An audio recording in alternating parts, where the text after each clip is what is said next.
Okay, hi guys. Back with a new video this month. So today's hematology topic is genetic tumor syndromes with predisposition to myeloid neoplasia. So if you go to my channel and if you see the type of videos that I take every month, which I used to take more frequently, but due to heavy workload, I'm not able to. So you will see that what I do is I had broken up the latest WHO classification into lymphoid and myeloid lineage, the HAEM 5 that is coming up. I finished with lymphoid. I'm almost ending with the myeloid. I think one more lecture after this and we are finished with the updates. After that, I'll go back to benign hematology and then histopathology. Cyto I've already covered on my channel. Then soon I'll be taking up recent advances or just topics which are of interest to a pathologist. In between, I'll keep taking up histopath, I'll keep taking up recent, I'll keep discussing. I'm planning to, start discussing slides where I'll take cases and I'll just show you a few of them, images for which I would have, and then we will discuss the differentials, something like that. Once I finish with the theory part, which would be soon. So, not wasting much time trying to finish the HEM5 update. So this topic has the myeloid neoplasms associated with germline predisposition or mutations, but on a scalable model, not like the HEM4R where a lot of mutations were mentioned, a more organized way of mentioning them. In this, we have Fanconi anemia as a part or a precursor leading to development of an AML. So anyone who has an IBMF, inherited bone marrow failure, Fanconi's anemia is a part of that. If that child has a history of Fanconi's, then this might lead to development of an acute myeloid leukemia, and that kind of AML will be genetically acquired. So it's a heterogeneous disorder caused by germline variation in the BRCA Fanconi DNA repair pathway, and there are more than 21 genes involved. Clinical features include congenital anomalies, bone marrow failure, and predisposition to other cancers. What other things come in this are the rasopathies, which encompass a diverse group of complex multisystem disorders affecting the MAP kinase pathway. New classification distinguishes important, this is important, 5 hematological categories for this. And what are these hematological categories dependent upon? The blast percentage, then the cytopenia, the chromosomal abnormality. Dysgranulopoiesis and dysmegakaryopoiesis, if occur in a case which is of AML, which gives a history of any predisposing genetic abnormality, then it means that there is progression of the disease. And allogenic hematopoietic stem cell transplant is being seen as a treatment model in such cases.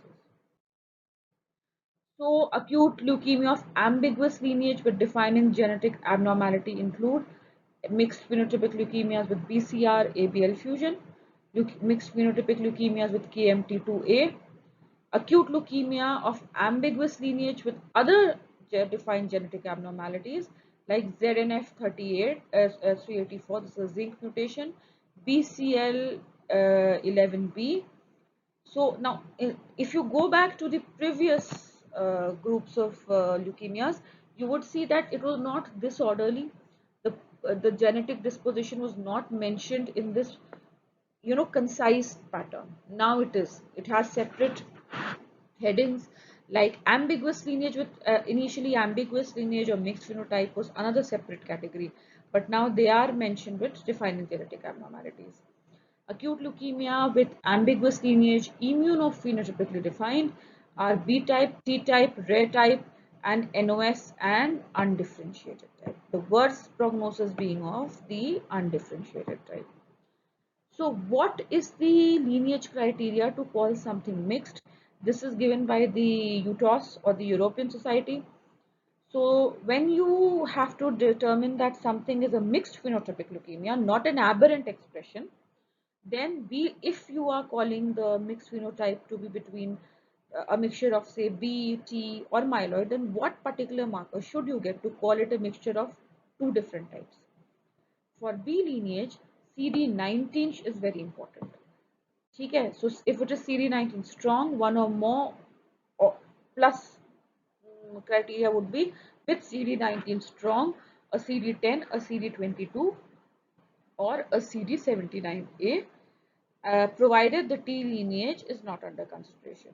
If the 19 is weak, then instead of 1, we would need 2 of these markers, 10, 22, and 79A.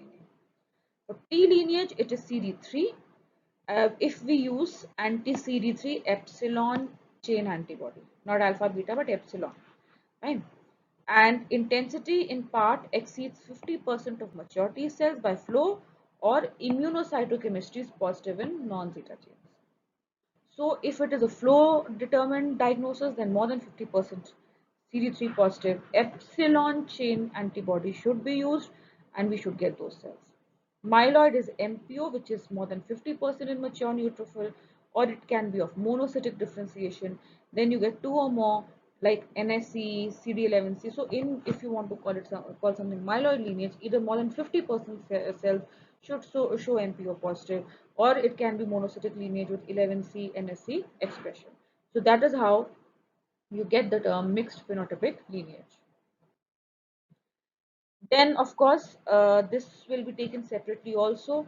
A separate category they have made for the dendritic cell and the histiocytic neoplasms, and they have given some immunophenotypic diagnostic criteria for something known as BPD, known as blastic plasmacytoid dendritic cell neoplasm. I will take this criteria up in the next lecture also. The dendritic neoplasms will also be considered. That would be the last lecture for the HEM 5 paper. And then of course we can, conclude with the HEM 5 and then start with the normal hematology.